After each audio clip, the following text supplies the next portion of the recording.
Greetings from the Long Island Sound podcast. Welcome to the show. Please rate, review, and comment on the show, and call our listener line and leave a message for our guests. Dial 631-800-3579. All right, enjoy the show. Thanks for joining us for the Long Island Sound podcast. Each week we explore new music and dive deeper with the artists and their stories behind the music. Please subscribe and rate and review us wherever you stream this podcast. Here's your host, Steve Yusko. You know, Gibson makes some really fine guitars. But when it comes to bluegrass music, there's nothing like the Gibson Brothers. Hey, I had a blast interviewing both Eric and Lee. They're well respected in the bluegrass community, and we get to learn their backstory and some other really interesting stuff. So let's have a listen to their song, What a Difference a Day Makes. What a difference a day makes. How could the whole thing fall apart? You were my pride and joy, and now you left me in the dark. Goodbye, happiness. I never thought I'd born to break. Yesterday you loved me. Oh, what a difference a day makes. You knew 24 hours had the power to make me blue. Turn the world so wrong that I can't go on no matter what I do. I wanna fall real deep in a dream and sleep where there ain't no truth. And pretend today is yesterday and I still had you. What a difference a day makes. How could the whole thing fall apart? You were my pride and joy, and now you left me in the dark. Goodbye, happiness. I never thought I'd born to break. Yesterday you loved me. Oh, what a difference a day makes.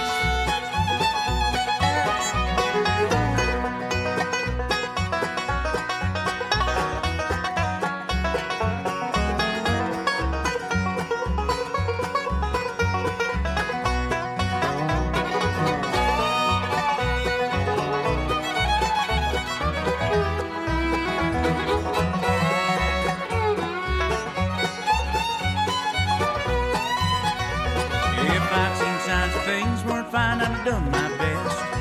I'd have walked the line, marched right in time, past any test. You say I'll be fine, just give it time, that's what I need. Now every tomorrow just full of sorrows, all I see.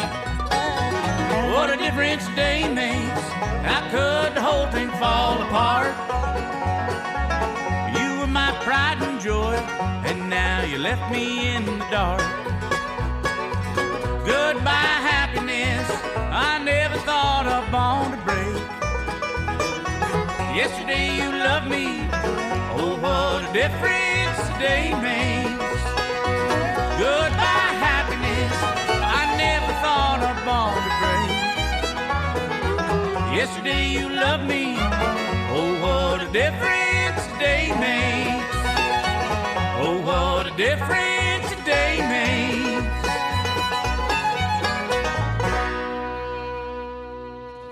The Gibson Brothers have achieved a level of success doing things their own way. All they want to do is write, sing, and perform on stage. Their peers see them as superb entertainers, and they have been justified by a famed crop of producers. I'm so happy to welcome Eric and Lee Gibson to the Long Island Sound podcast. Welcome, guys. Thanks for having us. Cool. So that was Lee who said thank you, and I got a head nod from Eric. So thank you. I didn't want to talk at the same time. I'm trying not to interrupt you. Oh, it's all right. It's okay. Hey, great to have you guys. So you're in the bluegrass and the catch-all Americana genre. I started listening to your music. You got a new album coming out, but it may already be out. My apologies. But let's talk about. I'm so interested in families, wives and husbands, and brothers who play music together. Like, when did it all start for you guys as far as picking up instruments and saying, hey, we can do this? And whoever wants to go first, you can pick and choose. We'll let Eric go. Eric, you go ahead. Well, we grew up on a dairy farm in northern New York, about 2 miles from the Canadian border. And my father and mother both loved music. though neither of them played. And my dad, there were always instruments in the house. He'd order a banjo, or pick up a fiddle at an auction, or order a guitar. But nobody played, and I think he always hoped that somebody would. And then when we were 12 and 11, there was a guy named Eric O'Hara, who now plays music with us a lot, all these years later, who was giving lessons at Dick's Country Store, about 7 miles from the farm, a music store. And we came home from school one afternoon, and Dad was sitting at the kitchen table, and he said, I want one of you to learn the banjo, I want one of you to learn the guitar, I want you to try. We're starting lessons next week. So we already had the instruments there. So I chose the banjo, and Lee chose the guitar, and that's how it started. Wow, interesting. So what's the age difference between the two of you guys? 11 months. Yeah, you know what? That's just like my brother and I.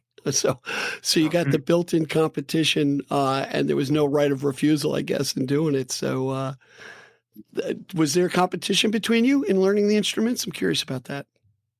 I don't think at that time we had any competition. There's always, I guess, sort of, a benign kind of competition with everything, but we didn't, I never felt that in music at all. Like I got to get better than him or anything like that. Right, right. Well, I would think he's getting pretty good. I better keep practicing. I think there was that. I don't want him to leave me in the dust. I felt that way. I just wanted to be good, and he was getting good. I want to get good at it. All right, that's kind of cool. So at what point, I think it's great, especially when you're in adolescence, where you grab an instrument and you start woodshedding it. You got the energy, you got the dedication, and you kind of get that hook. For me, it was different. It started later in life, and it was just like I took up the guitar. It was like too damn hard for me. I got past the 3 chords, and I was like, I sat the guitar down for a while until I was able to get on YouTube and guitar tabs and stuff like that. Because me, it's more of a visual thing. If somebody could show me it, I could do it. And then later in life, I took lessons because I felt very ignorant about the notes on the neck and that sort of thing. When did you go from playing the instrument to start writing the songs? I'm curious about that. It took a little while for that to happen. I was 12 and Lee was 11 when we first started playing, and I think I was 15 when I tried writing a song for the first time. I don't know how old you were, Lee, but I didn't write anything that was worth keeping for several years. Mm-hmm. But I don't think you recognize you mimic. In your writing. I think I was trying to, you're writing somebody else's song all the time in a poorer version of it, initially. But I think I was 18 to answer your question, Eric. I think I was closer to 18 before I even tried to write a song. Now, was it always like in the country vein, or like what were your influences early on? Yeah, for me it was, country music and bluegrass music. I was probably pretty narrow. I was very narrow-minded early on. And that lasted for quite a while. I remember you chastised me for some of the stuff I was listening to a little bit, Yeah, like Lee would bring something in when we got out on the road. If the guys were bringing in something that wasn't bluegrass or hardcore country, I'd kind of, I didn't like it. It wasn't who I wanted to be. Good. And my feeling was, we should be listening to Merle Haggard and Flatt and Scruggs, and that, that's who I want to be. Sure. That's what I was thinking. And but as I got older, my horizons expanded, and I've listened to more stuff. I listen to a lot of different stuff now. Yeah, what I found interesting. So I used to travel in Canada, and you guys are really close to the Canadian border. And when I first traveled, this is going back 30 years, I was really kind of surprised about the country music influence throughout Canada itself, that really kind of broadened out from there. And that had to come over the border to you guys too, I would assume. More of, I don't know, a home field type of music, would you say? Yeah, the fiddle was a big instrument in Okay. Canada, and it's a big instrument in Appalachian music as well. So it kind of fit. We were trying to play bluegrass, and we didn't go south to find people to play with. We turned northward Okay. initially because it was somehow easier to Canada at a fiddle contest to run into people. And there were a few people that have a banjo and stuff. They didn't really play what we would consider bluegrass, but they had the instruments and were trying, and there were fiddles, So there were just enough people there that knew old country music, and it would lead you to a jam session on a Tuesday night in a house someplace in Quebec.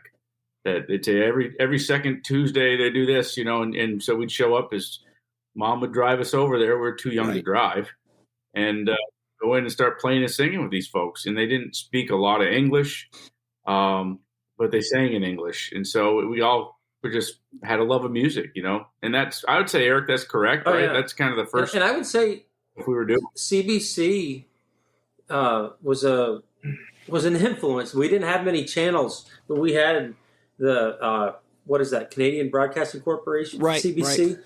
But the Tommy Hunter show had country music every Friday night, and they'd have American country people come up, but also really good Canadian country artists on there. And then we'd see people like Gordon Lightfoot on CBC, Ian Tyson, so many great songwriters from Canada. Stan Rogers, I think maybe we saw there the first time. Well, I mean, before we came along, you'd already had sort of the exodus, like Stephen Stills, Joni Mitchell, Neil Young. They were already stars, by the time we were aware of what music even was. And there's an interesting thing in Canada. At least they used to have to. I think it was 2/3 of the material they played on their broadcasts had to be Canadian content, meaning the writer or the singer had to be Canadian. So you heard a lot of their artists. They weren't playing just American stuff because it was more popular, But it was a very interesting place to grow up, and the limit of, we don't have the exposure obviously kids have today, but it's almost like where we grew up, Eric. We're maybe 10 or 15 years behind where I live now, or say Long Island. You're 20 years behind technology or the sort of exposure to different genres or anything, cultures. So we're kind of like Napoleon Dynamite a little bit, Feeding the llamas. Kip and Kip and Napoleon. Well, we were a little isolated. Yeah. Well, you know what? I actually look at that as a benefit, and especially when you said you go to Quebec, Quebec City is one of the most beautiful cities in the world, I think, very European, and bridging that gap with music, breaking over the language barriers is pretty interesting, So even though you might feel isolated, I think you had a really unique exposure, one, to cross the border into another culture and sing with people, which I think is fantastic. And the other thing I picked up on, and I did business in Canada, in particularly Montreal, and I remember they were pointing out, the difference between the French and the English, that the French words on a sign had to have a larger font. So there was that, hey, we want to, I look at it this way, hey, we want to retain our culture and retain our identity. So you saying that on CBC they'd had to have Canadian musicians and artists, I could see why. It makes sense, Well, you think about how much of their population, or what a percentage of their population lives within 50 miles of the U.S. border, you could be overwhelmed without doing something. Absolutely. Like that. So, the big centers are, Toronto's not far from Buffalo, Windsor's right there next to Detroit, right. So I think it was a good idea. Yep. Then. So let me ask you, so now, just so I can get a timeline. So you're in teens and you woodshit your craft, you're writing a song here or there, you're traveling across the border, mom's driving to drop you off in a foreign country. Very interesting. I'm sure my mom wanted to do that a few times for me. But when did you hit the road and say, we want to be musicians, we want to, and was there a big break? Because I assume it was a family business with the dairy farm for you to go out and do this. It happened gradually. Lee and I had no idea that we'd one day be trying to do it for a living. I became a teacher. Lee was thinking about getting into law. But we just we started a band, and we started playing mostly the New England festival circuit. And we started getting pretty popular in that circuit. They treated us great.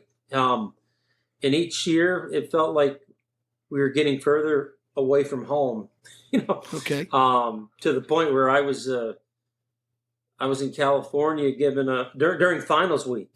I'm thinking I need to make a decision here. I mean, if I'm a good teacher, I should be in my classroom administering this final, and I'm in California playing a Bluegrass festival. And by that point I was 28, I think, and Lee was 27, right around there, 27 or 26. We were right in that range. And decided to get a year's leave of absence from teaching. Wow. And we went for it. We said, this is what we're going to do. And pretty much that's what we've done. But it's, it took a while. I don't know that there's ever been that huge break. It happened. What do you think, Lee? Have we ever had a huge break that? It's like success by 1,000 cuts. Everyone says, what was the break? What was this? And I've never recognized one. It's always been, there are nice surprises along the way, but they don't, you can't let that account for all of the success that you have, or, it's a million little things that happen along the way. One person hears you here, and they have some influence and some, and it just kind of goes like that. We never had a record put out, and it, when we were younger, and we're allotted and everything just happened, so because it was such I don't want to say a struggle. It was such an effort to climb up that hill coming from where we were coming, and without any blueprint. We're not coming out of anybody else's band. We just started this thing, and we're trying to figure this all out. I feel like, because it was such a slow climb, we were prepared for when things don't always go your way in your career, Sure. which will happen. There's ups and downs, but I'm sometimes glad that I wasn't that act that just jumped on the scene and everything was great and easy, because it wouldn't prepare you for downtimes. What I find interesting too is when you use the analogy of climbing the hill or the mountain, in your career. And I always was mistaken in the people that I've interviewed. And there's 1,000 stories of people who've, what I'd say, reached the crossroads. They took a big shot, and now, hey, you know what? I'm starving. I got to, go to plan B. I still love music, but I just can't do this.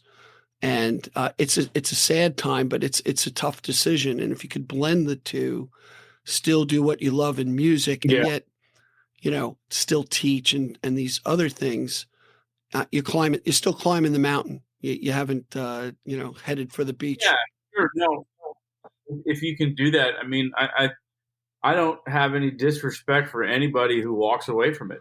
That's everybody's own personal decision, there's a lot more talented people than me that have hung it up, over the course of music history. And there's no shame in that either. It's just not what I've decided to do. Hey, let me switch gears a little bit. Let's talk about the song that our audience heard, What a Difference, and tell us a little bit about that, about the new album that it's on, and then we'll jump to a couple other things. Sure. What a difference a day make. I wrote that a few years ago. Just started it. The melody came to me while we were backstage at a Bluegrass festival. And just started, one of those things that sort of just hits you, and you start humming it in your head, and didn't have any lyrics to go with it, and went home, and it didn't take a tremendous amount of time to write. It was just kind of a fun song, and I just kind of heard. When I was writing it, I sort of heard Del McCurry in my head a little bit when I was writing it, and but we recorded it, so it sounds more like me. Nice, I guess. But it's fun. I mean, it's kind of a high energy song, and it's not really complicated, and doesn't doesn't solve the world's problems, but makes people smile a bit. So that's Hey, that brings healing to the world too. If you can bring a smile to my face in a song, it's going to make my day a little bit better. So I got a question. From that time you wrote that song, has anything changed with how you approach writing music? Are you purposeful to say, hey, we're going to sit down and bang out a song? Or is it really as the muse hits you and over the course of time, or is it a mix of both? It may be different for the both of you. I'm not sure. Go ahead, Eric. Well, he's asked, you wrote that song. So, I mean, yeah, I mean, I like songwriting with groups of people too, or other people. I enjoy that. And I tend not to be quite as slow when I'm writing with other people. When I write with myself, by myself, typically, it takes me a long time to finish things up. I don't know that I'm really critical. I'm trying to be perfect. I don't know. But if I sit and write with Eric and someone else, it usually happens rather fast. And I really like the results too. We don't typically go in. We've tried to go in with an idea that you've started, a concept or beginnings of a song. And I typically always walk away disappointed because it becomes something else than you thought it was when you walked in there. And to be fair, that's the purpose of collaboration, is to make something that's a piece of everybody. So now we kind of go in with a blank slate and just we'll be talking and something will come up and we'll write around that. Nice. So let me ask you this. You went the festival route. You worked the Northeast, I assumed. How did you get to Nashville and how'd you start making those connections? How did that happen? How did we get to Nashville? Well, that was kind of like it was sort of a fairy tale.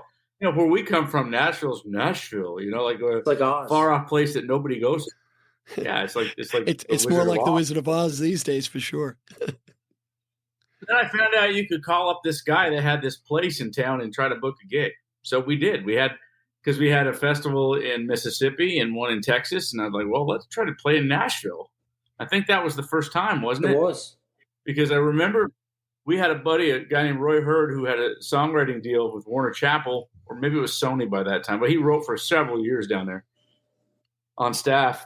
And he's from the North Country of New York, like we are. And we said, well, we got to Nashville and we're in a Days Inn, all sharing one room. There's four of us. They were like, well, we all called him Poncho. Let's call Poncho and let him know we're in town. So we just called up. This is before cell phones, of course. Said, hey, Roy, we're in Nashville. We're at the Days Inn. Yeah, we left the message. We're in Nashville. We're at the Days Inn. Come see us. And under Gibson. So he shows up finally.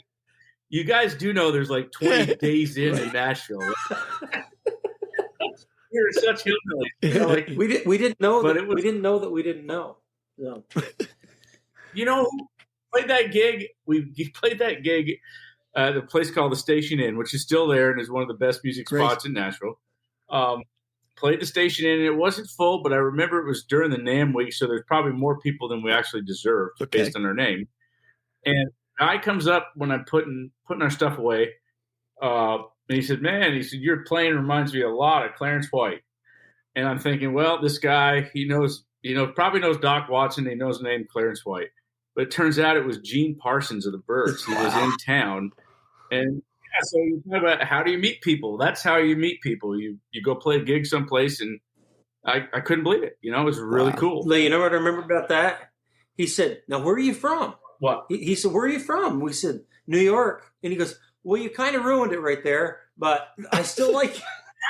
That's right. Yeah, you got to be purposeful and say, no, not New York City. the nice part of New York. We're from Canada. That's right. Hey.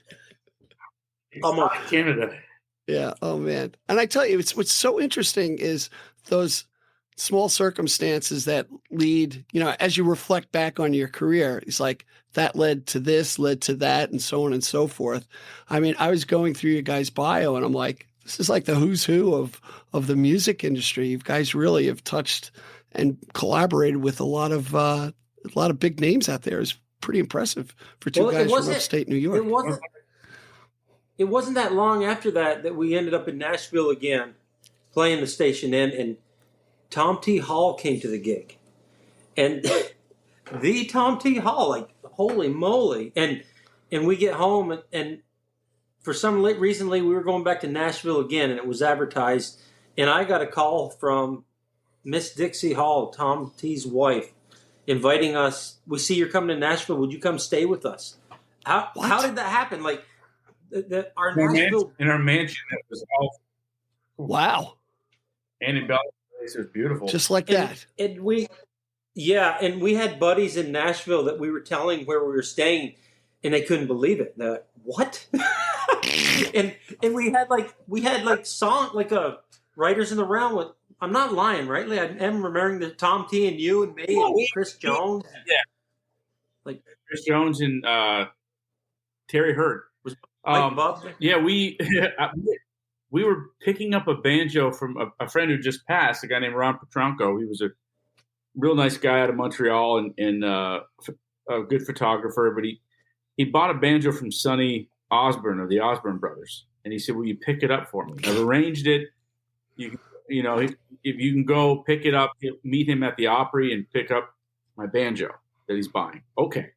So we go, and we're on the guest list to get in the back to go in the Opry. Yeah. This is a big deal. Yeah, sure. Wow. You know? And our friend Rob McCurry's wife, Lisa, was there, I remember, at the Opry that night. And Sonny has us into his dressing room and starts saying, "Well, where are y'all from?" And, "Oh, how do you know Ron?" And blah, blah, being very cordial and very nice. "Where are you staying?" And we dropped Tom T. Hall's house. What? Like, seriously? You must be something. Yeah. Oh yeah. So he's like, I remember Lisa tells me, he said, "All right," he acted like he'd heard of us, like he liked us, you know, like, "You guys are really good." And then Lisa said, Sonny said to me when you guys weren't around, said, "Are they working?" Somebody must have said yes. Yeah. It is funny. It's just amazing the connections that you can make. And you know what? The fact that you're open to it. Yeah, I'll pick up the banjo. Why not? Sure. You know, imagine if you said no. Yeah. Right. Wow. Yeah. Well, get yourself out there. It's you know, it's getting out there. Sometimes that's a lot of it. Like, as you're going through a lot of this, things are going by so fast that maybe sometimes you don't stop to appreciate what just happened. And you don't even think about it till later, and then you think about what we just talked about, and maybe people listening are thinking we're lying, you know. And I wonder, did it really happen? No, it was there. Lee can tell you it happened. There's so many things we were witnessing a lot. Yeah. Well, I mean, it was early on. We're playing the station and stuff, and one of the guys that was hanging around was a guy named Dirks Bentley. Just happened to be working on a deal, you know, and nice guy. Just don't know who you're going to run into ever, and who they're going to, you know, when we meet them, you don't know what they're about, and you know, they could be at the lowest depths of their career, and suddenly they're so high that you can't believe how famous they got. I tell you, I had this guy on my program, a guy named Charlie Cullis. Okay. And he's from Queens. If you listen to his music, he sounds like a 30-year-old guy, country guy, singing. His song was, "Let's Bring This Party Back to My Hotel Room." Right. And I'm listening to this guy and I'm like, holy mackerel, this guy can't be from Queens. Sure enough. And, you know, he did songwriting in the round with all these people. He was on American Bandstand. And the one thing I learned from Charlie, and the takeaway I got, is don't say no. You got to be open to so many things, because you never know where that yes is going to lead you to somebody else. And that's what it sounds like for you guys. I mean, you got the talent too. So, you know. I hear some amazing stories about the no's that people say. Like, our buddy worked for, the guy, I just went blank. Ben Surratt, the work that he worked for Ray Stevens. Oh, you know, sure. And he the stuff that Ray said no to in his career, he said didn't want to be involved in Raindrops Keep Falling on My Head for Sundance Kid. And the other one was he was supposed to be the guy in The Big Lebowski instead of Jose Feliciano, you know, where they're at the show, you know. He said, how was I to know what those things were going to be so big, you know? But he said no. So like you say, you got to be open to things that even if you're not certain of them. Exactly. Hey, let's do this, guys. Let's just take a quick break, and we come back. We're going to explore. I'm really interested in your thoughts on the Nashville of yesteryear and how Nashville is today. I'm interested on your take on that. So hang with us, everybody. We'll be right back with the Gibson Brothers. At the Long Island Sound, we're much more than a podcast. We're building a community. Please go to gigdestiny.com, check out all our social media links, subscribe wherever you listen to the podcast, please comment, call the listener line, tell us what you think, what questions we should ask, who we should have on the show. And most of all, we thank you for your generous support. And remember, support the artists who are guests on the show. Now back to the podcast. Hey everybody, we are back with Eric and Lee Gibson. Gibson's your real name. It's not a stage name, right? No, it's our real name. That's real name. Okay. It'd be a great stage name too. We were talking about Nashville, but before we get into that, I just want to tell the audience that everyone we talk about, I'm going to have some information in the chapter marks. So if something strikes your fancy, you could look to that when you're not driving and listening to the podcast and get more information. Also, you'll have the links to the Gibson Brothers music on Spotify as well as their website. Got a lot of great stuff and a couple of nice videos. So we were talking about Nashville. I'm just curious about the Nashville when you guys first got there and the Nashville of today. What has changed for better or for worse? Okay, that's a loaded question. Anybody can take it. Well, I mean, it when we first went to Nashville, it almost felt like you could always find where you were in town because you could see the Bell South Tower. That makes a lot of sense. I'm a directional kind of guy. But they've done so much development and so many high rises that I never know where I am in town anymore, like naturally, you know. But it used to seem to be like music was maybe it's because we were naive and young, but music was a huge focus of that town. But and particularly the music tourism, but it doesn't seem so much that way as it used to. Does that seem like your take on it as well, Eric? I mean, Well, it seems it has to do with party more than it does the music.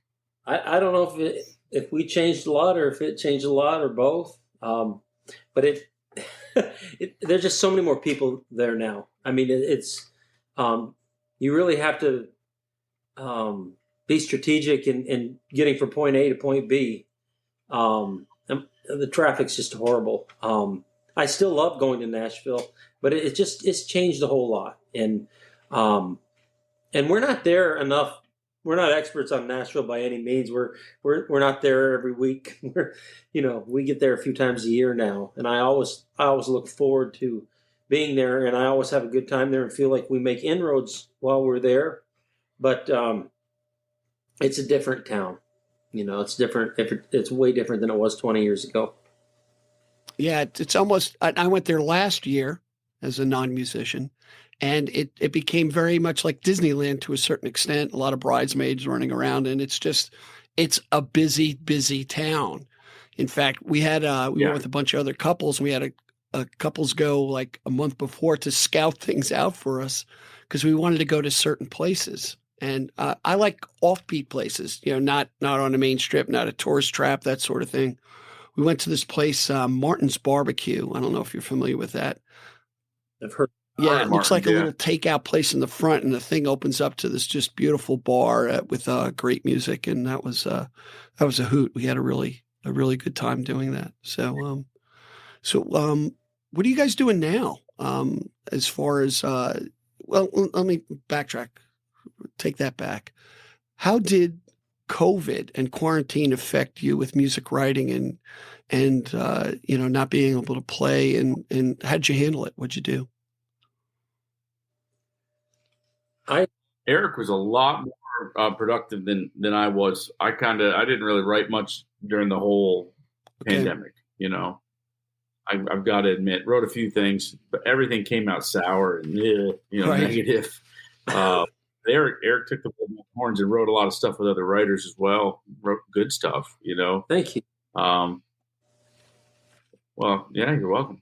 So he was more productive in that front. It was. I think I've found that for me, being around other musicians, I get inspired by them. Like a lot of the stuff I've written that I've really liked over the last few years. It'll be at a music camp or something where you're teaching with other people for a week, and you just get very musical. And perhaps in my everyday life with everything else going on, just our own touring stuff, I don't feel that way. And it doesn't mean that the guys I tour with aren't musical. I have a lot of other responsibilities when I'm doing that, other than just sitting in the same place for a week, right? And I have 3 hours of hotel time in the morning when I first wake up that I'm not interrupted. And I just feel like, a lot of stuff comes out. So, COVID stunk, man. I hated it. Yeah. It's like the world stopped for 2 years, Absolutely. Yeah. But there's, like you said, there's been both sides of it. There are people very prolific with their creativity. Yeah. And inspired. Yeah, I was kind of early on in COVID being mopey, like, what am I going to do? And my wife said, treat this time off as a job. Treat your writing like a job. Get up in the morning and write. Treat that like your job. This is your job now. And so I took that to heart. I'm like, what else am I going to do? I raised chickens, we kept bees, and I wrote songs. And wrote songs with my son. My son is in his mid-20s and loves music so much that it's inspiring to me. And he always wants to write, Dad. And so it's hard to say no to your kid. Like there have been times when he'd say, Dad, want to write one? And I don't feel like it. And he'd say, what, have you lost your fire? Oh man, I've said that to him before. He turned it on me, of course. And what are you going to do when somebody says, have you lost your fire? You get your guitar and you start trying to write a song. And they're not all going to be home runs, but you write enough of them, once in a while, you're going to bang out a good one. Yeah, it's almost like, exercising. Sometimes we need that little coach who's going to say, yeah, get your ass off the couch and let's do something. Yes. Yeah, we can feed the chickens later. Yeah, absolutely. Hey, let's talk about the second song that you brought, I Go Driving. Tell me a little bit about that, and we'll let the audience get a listen to it. Well, Lee talked about, Lee likes to write in the morning, and I do too. My mind seems to be sharper in the morning. But this is one of the only songs I've ever written at night, and it was a COVID song. It was feeling stir crazy, wanting to get out of the house, and I went for a ride, and I drove on the back roads of home. We grew up 15 miles away, and I just was driving and listening to old country music and just trying to pretend that things were good again. And that song started coming, and I came through the kitchen door, and my wife started talking to me. I said, I gotta go upstairs. I gotta write. I gotta get this down. That's how that song happened. Wow. Excellent. All right. Let's take a listen to I Go Driving, and we'll be right back after the song. Check it out, everybody.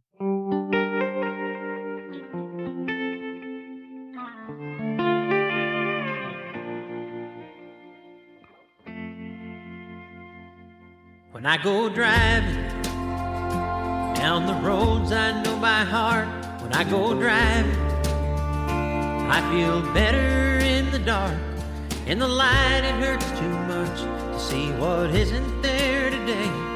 In the dark I can pretend that I'm okay.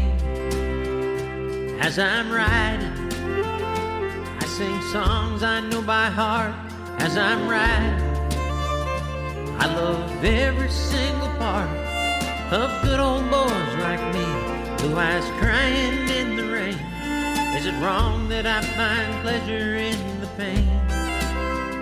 See, I'm traveling back in time to a land of make-believe, where the farms are going strong and my father's still with me, where the silos in the shadows and the barns are full of feed, where there's hope in farmers' eyes and folks who know their needs. When I go driving,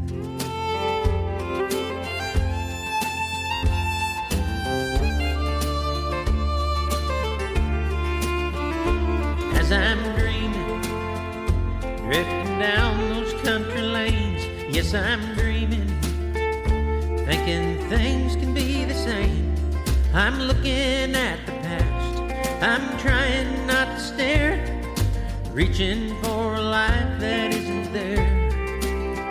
You see, I'm traveling back in time to a land of make-believe, where the farms are growing strong and my father's still with me, where the silos in the shadows and the barns are full of feed, where there's hope in farmers' eyes and folks who know their needs. When I go driving, when I go driving, when I go driving.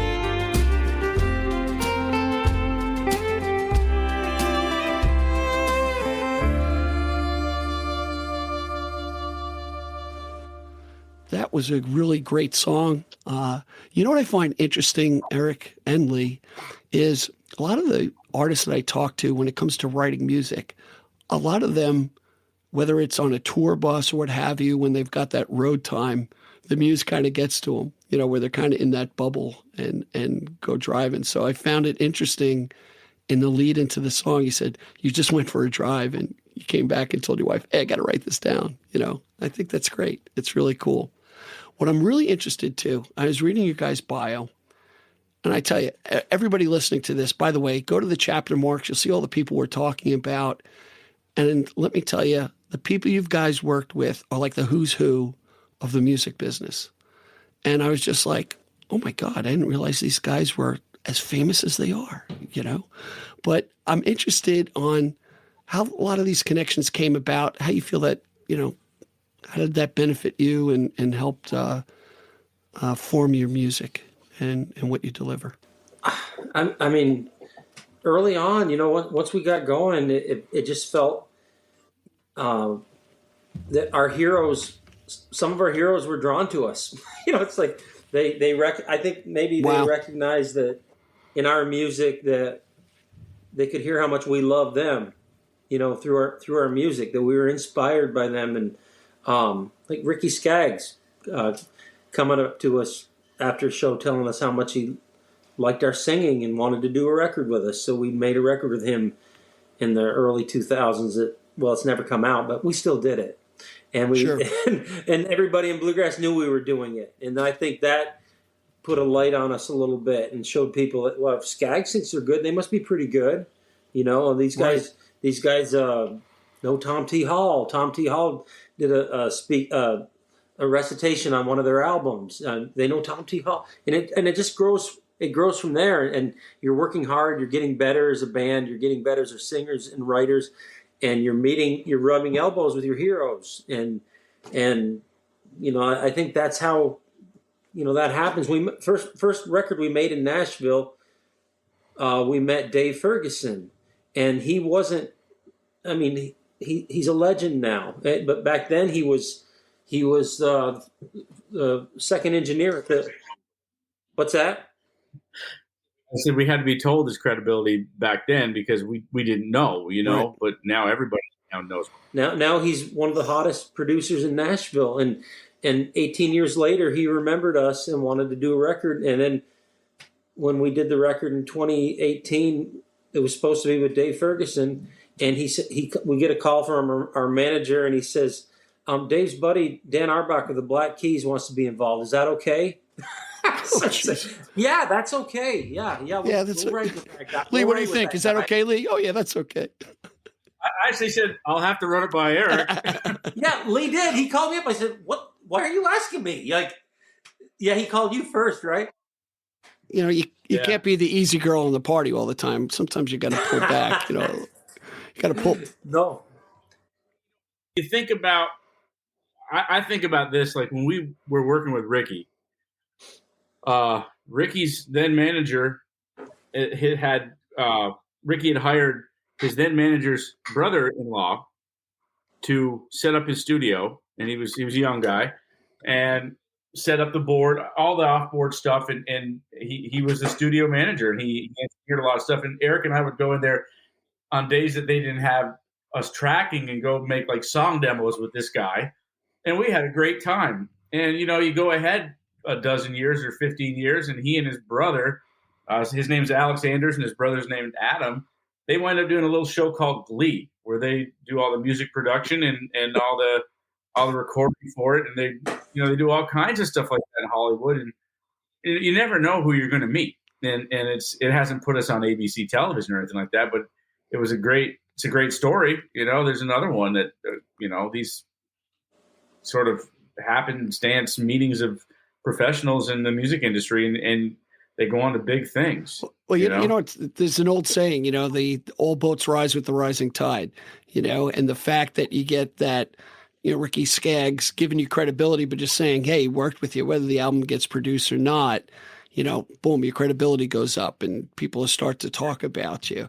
And there's and I'm just going to make an observation. You two guys are really nice guys. And that comes through. And I would assume that, people are people, right? And you get to meet them and you're talking like they're your neighbor down the block. That to me carries a lot of weight of they're not divas. They're not so full of themselves. They're regular guys with talent.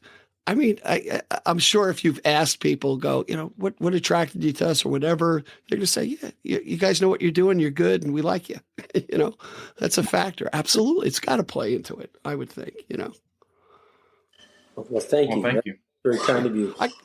I could be totally wrong, of course, but yeah, you probably are. You haven't known us that long, so yeah, I know, but I'll find out. I have a way. So you have these connections, and it seems like one gets introduced to another. Tell me about the album that you got coming out in January. Were all the songs written around the same time? How did things come about? And who picked the title, by the way? Who did the title? I think you did. Did I? Well, it makes sense for my ego. All the songs weren't written around the same time. We had this thing where we wanted to do a record, and we're friends with, became friends with another hero, a guy named Jerry Douglas, who's one of the world's best guitar players, plays resophonic guitar, and he's on all the records we always liked growing up and since. Makes great records, and he decided he would work with us. So Jerry just told us to send him everything we'd written that we hadn't recorded. So we did. Wow. A lot of stuff that hadn't made other records due to content parallels, something, it's like another song, or at least we saw it that way. Right. Or it was just, we didn't think we could tackle it musically the way we wanted to at the time. And half of the record was made the first week of the pandemic, like March 16th or 17th through 20th. And then we had to stop. And we came back and finished recording in February of 21. So did you do, let me interrupt you. Did you do it in person, or was it all remote at that point, or then you switched to remote? No, we were in person. Okay. We just, so little was known about what was going on. Right, I remember. Yeah. We had gigs canceled, but we had that studio time scheduled for months. And everybody was thinking, things just shut down for a couple of weeks. Yeah. And Jerry's like, make a little bubble, and we'll, you guys, we'll just be honest with each other. We're just going to stay in this little circle of people, which is what we did. But it just felt wrong after a while being there, that it was time to get home. And so we went back in February 21 and finished the recording. What studio? We started it. We've done several projects at this place called the Sound Emporium. It has a couple of rooms. Did a lot of records there in the early 2000s. And then this is the first time we'd really been back there, Eric, since then, right? Yeah. And we did that first half there with an engineer named Shawnee Gandhi, Shawnee's isn't she from like Ithaca or something? Or she went to Ithaca College. So. She's from New Zealand or something, isn't she?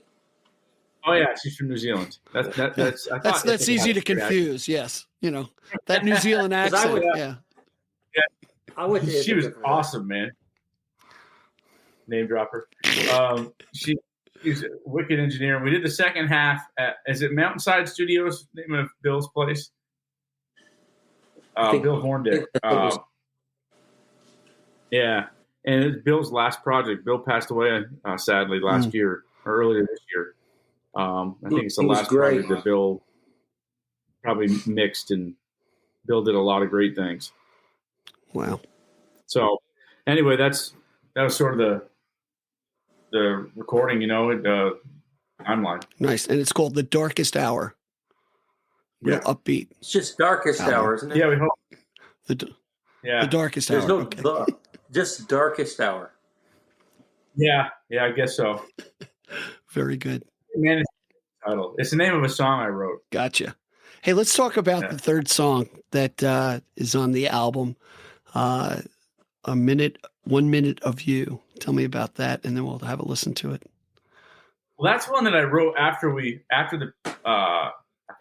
pandemic started, or right at the beginning of it, maybe, because we didn't cut it in that first set of songs.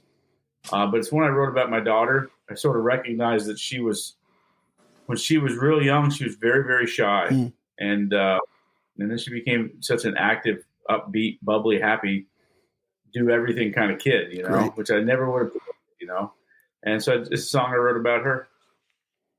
Nice. All right. Well, let's listen to 1 minute of you.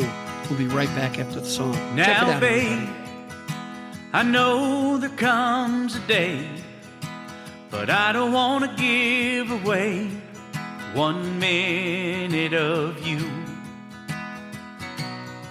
I see your eyes so big and bright, giving everything all your might.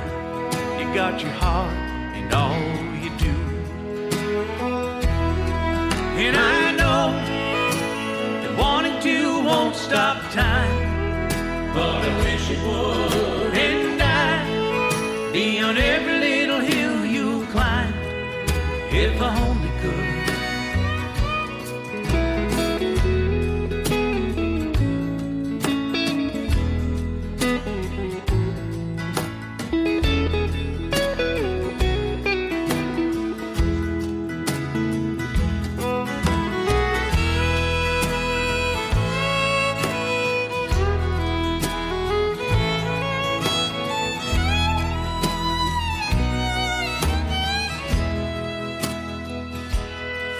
So when you're out there on your own, just know that you're not alone.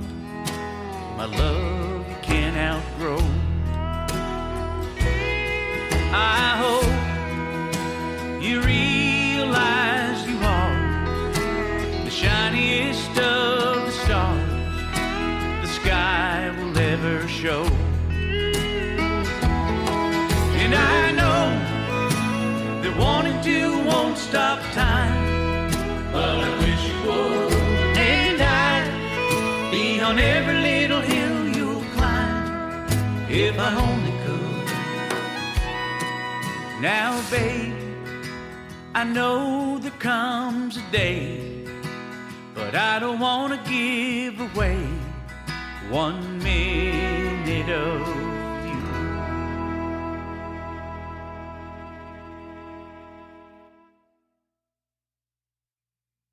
Hey, everybody. We are back with the Gibson Brothers. Really appreciate that song about your daughter. So tell me, guys, what do you got coming up in January to support the album? Well, the record comes out on the 27th, and I think right close to that date, we start a run of shows in New England, in the Northeast, and then we head down through the Carolinas. And I know we're working in Nashville, and dates keep changing. They can find something that works a little better than they'd had on hold. So they sort of are changing a little bit because we're a little ways out. It's mostly small theater and club stuff right now. But it's some of the rooms you haven't really played, so I'm kind of curious as to what to expect as well. But it'd be fun to play the songs. What's your website, guys? GibsonBrothers.com. GibsonBrothers.com. No relation to the guitar manufacturer, right? Well, oh, come on. Really? No. Yes? No? he's from Orville Gibson's from Chateauguay, New York, which is where Eric is talking to you from practically right 7 now. miles from where we grew up. We're not descendants of his, but he's probably a distant cousin from. I'm thinking Ancestry.com. I'm just saying. That's what I would do. Well, actually, our uncle is a genealogy freak, and he's never been able to. He's not from the same line of Gibsons that we were in this country, so it would have to be something that predates leaving the British Isles. Gotcha. So, no money for the Eric and Lee tonight. You just guys got to keep pumping it out there and putting out great music. That's all you. But people around here guitars all under think our that own we name. were Yeah, I know, right? Oh well. to Orville, and All right. So we'll keep it a mystery. You could be related. We'll keep it a mystery. How's that? Oh, what was that story you were telling me that the Gibson Guitar Company got in some trouble with some imported Brazilian rosewood, and it was all over the papers? Oh, I remember that. They got seized by the whatever. Yeah. Well, Eric's father-in-law was having coffee at the local diner, and he heard some guys talking about, well, those Gibson boys certainly got themselves in some trouble now, didn't they? yeah, my father-in-law says, "You better get your facts straight, buddy."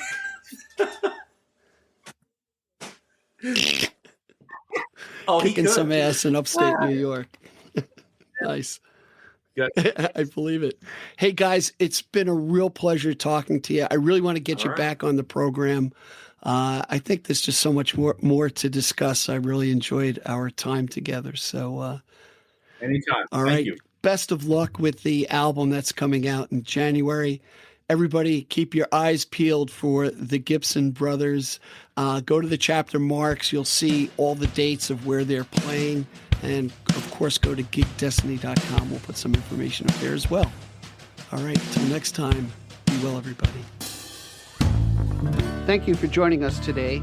I appreciate the time you spent with us. Please subscribe and comment and visit us at gigdestiny.com. Till next time, be generous with your joy, keep your spirits high, and let the music take you on a journey. Be well. Peace. Thanks so much for listening. Please rate, review, and comment on the show. We really love to hear from you. And call our listener line at 631-800-3579. Again, thanks so much. Be well.